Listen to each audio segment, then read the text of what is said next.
আসসালামু আলাইকুম। ছাদ বাগানের নতুন একটি ভিডিওতে সবাইকে স্বাগতম। আজকে আপনাদেরকে বাগান বিলাস সম্পর্কে বলবো।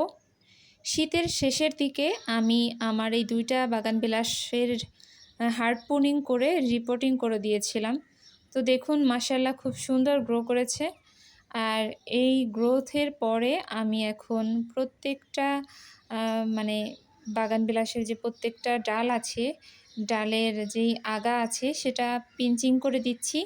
পিঞ্চিং করা মানে হচ্ছে আপনি এর মাথাটা চিমটি দিয়ে কেটে দিবেন। এই কেটে দেওয়ার ফলে এখান থেকে আরও বেশি করে শাখা প্রশাখা গজাবে এবং এর ডালপালা আরও বেশি বৃদ্ধি পাবে।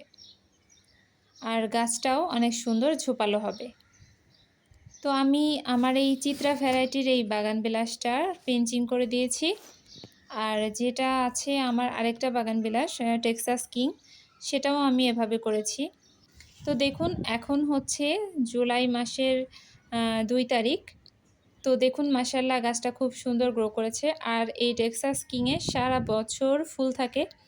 এখন যে সুন্দর পাতা ছেড়েছে, কিছুদিন পর দেখা যাবে আবার ফুলে ফুলে ভরে যাবে। আর এই চিত্রাটা বছরে একবারেই ফুল দেয়, শুধু শীতকালে।